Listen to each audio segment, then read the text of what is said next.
Ser libre para buscar la luz que le debe guiar en la búsqueda de la verdad, luchando contra los enemigos de la misma, como el dogmatismo, el fundamentalismo y la intolerancia. La masonería es una exaltada defensora de la razón y de todos los seres humanos que nacen iguales y con los mismos derechos y deberes. Muchos pensadores han visto en la razón el elemento esencial del progreso humano.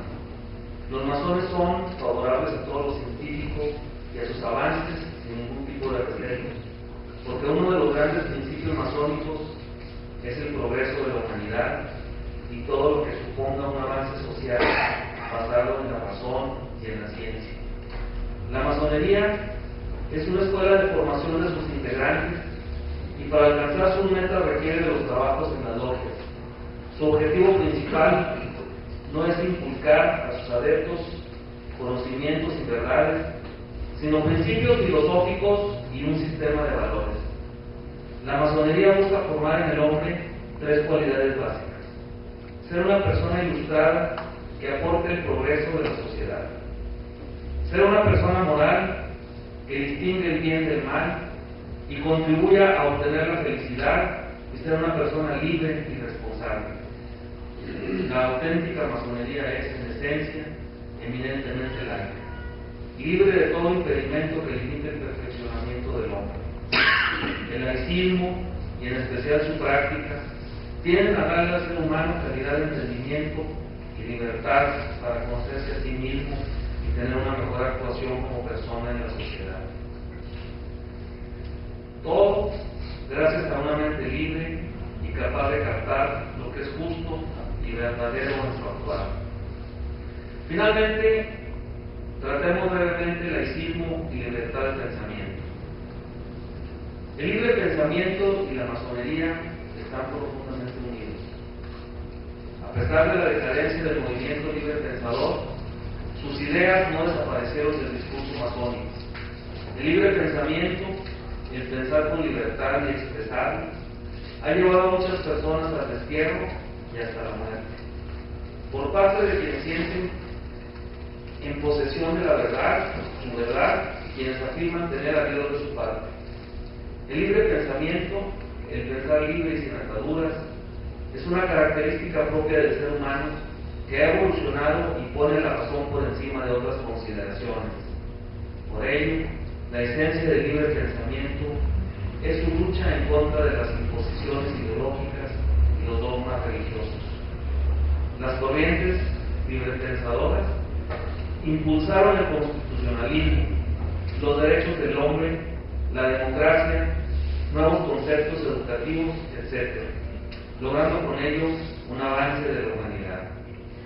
El laicismo sabe que sus ideales solo pueden lograrse plenamente en una sociedad democrática, entendiendo por democracia libertad, libertad de expresión, de prensa, de conciencia, de acceso a las fuentes de información, libertad que lleva al reconocimiento, a la emancipación y dignidad de la persona desde su infancia.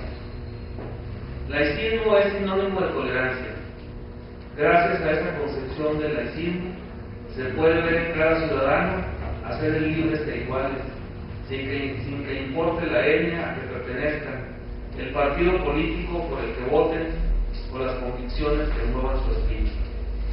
Por eso, el laicismo jamás ha de ser cátedra de dogmas, ni señala posturas a tomar sobre asuntos tales como el divorcio, la homosexualidad, la eutanasia, entre otros. El laicismo se limita a permitir la reflexión sobre estos y otros muchos temas más. El laicismo es iluminar, es abrir las ventanas de la comprensión y la justicia, y es luchar sin tregua contra los fanatismos que impiden pensar en libertad y perturban y distraen la tarea común del bienestar del hombre.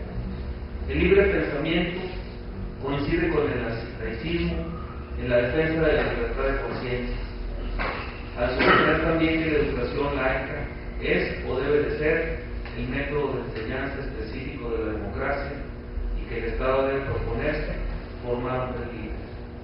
En resumen, el laicismo es la defensa integral de la conciencia humana, contra toda coerción, invasión o expresión de origen dogmático, ideológico o político.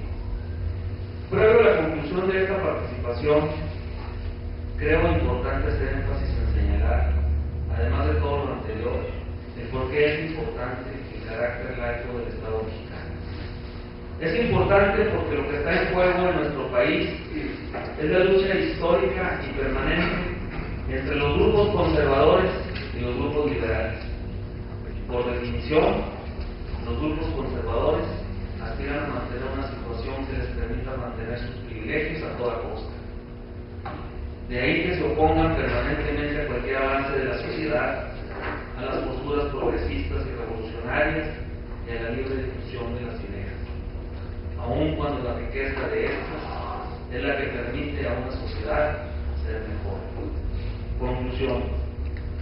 La auténtica libertad de credos está plenamente garantizada por un Estado laico, que, como ya se ha dicho, no es antirreligioso y solo evita la existencia de privilegios indebidos. En un país plural como México no hay privilegios para ninguna religión, ni imposiciones de ninguna creencia moral o religiosa. No existe discriminación por este concepto. Al contrario, existe la más amplia tolerancia y respeto absoluto a las religiones y creencias por igual. En un Estado laico como nuestro país, se convive en medio de todas las diferencias de credo y de culto. No se enseña religión en las escuelas, sino en los templos. No hay preferencia por las mayorías religiosas, hay un trato igualitario para estas y para las minorías. Ante este panorama, proponemos continuar con el fortalecimiento de nuestro marco legal para preservar el Estado laico en México, reconociendo el enorme valor político y social que conlleva el Estado de Derecho que hoy nos rige. Por ello, la importancia de eventos como el presente, para que nunca olvidemos la historia y que el Estado laico mexicano no pierda su esencia en beneficio de una verdadera libertad de creencias de todos los mexicanos. Muchas gracias.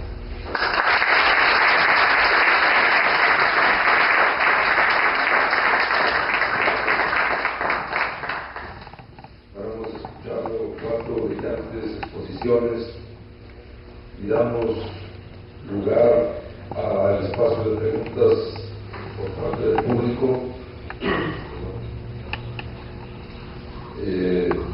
Dejamos el micrófono abierto para si alguno de ustedes tiene alguna pregunta que hacer a alguno de los cuatro ponentes. Sí, señor. Mi pregunta va en este sentido.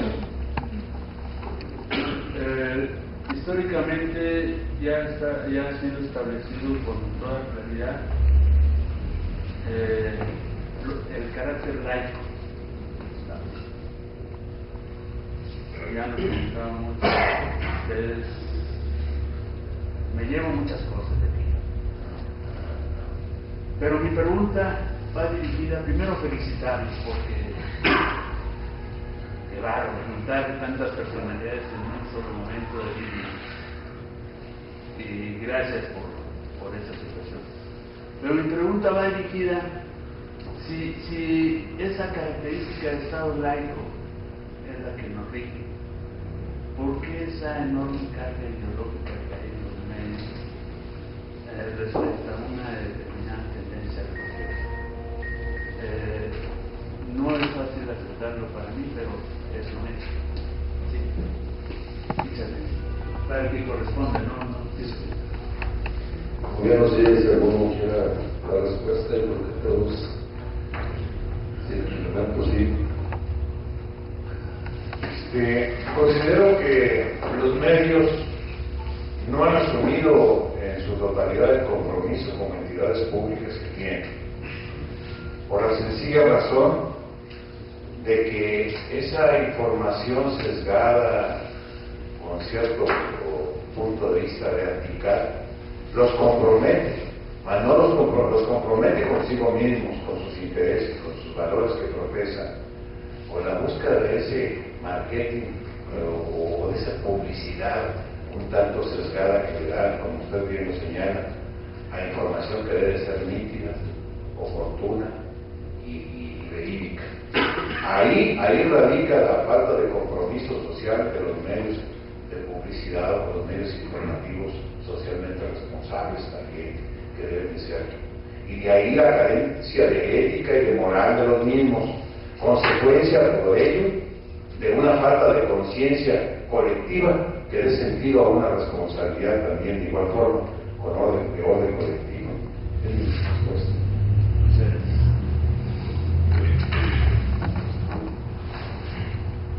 Yo creo que es evidente no la respuesta y el poder económico de cualquier estructura social. Vamos a ver algunas cosas, ¿no? Y si la iglesia tiene un poder económico, sigue teniendo un poder económico muy fuerte, va a seguir teniendo un poder económico o una influencia sobre los medios de comunicación. Y entonces en ese sentido debemos de aceptar también que los medios de comunicación en un sentido digamos muy respetuoso representan además de medios de comunicación iniciativa privada. Y entonces en ese sentido el poder económico de la iglesia, yo lo comentaba hace un momento, tenemos que aceptar y no podemos decir que la iglesia es una estructura social débil, ¿no? Es una estructura social fuerte, pero también es una estructura económica muy fuerte y que va a seguir moviendo intereses económicos en el propio Estado. Sí. Bueno, señaló una cuestión importante, dos cosas muy importantes.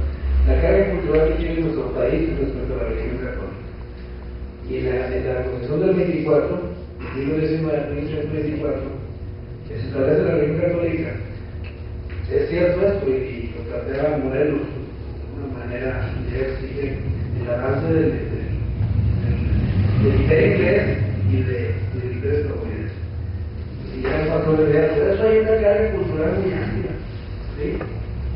Ahora, se ha reducido el número de católicos en el país, antes del 80 y tantos por ciento, 75%, ahora se ha reducido al 71% y cifras de iglesia 78-79%. Pero hay otro asunto que también señaló Silvio: el Estado debe garantizar la libertad de creencias o de no creencias. Y la relación, señalan los compañeros, Jorge y Fernando, la relación con la Iglesia Católica, pues hay una relación política que no podemos obviar, ¿sí? Pero también debe ser, como lo hizo el gobierno del Estado actual, las relaciones también con las iglesias protestantes, y con libertad de hacerlo, no con compromisos ideológicos, sino más bien una libertad de alianza política,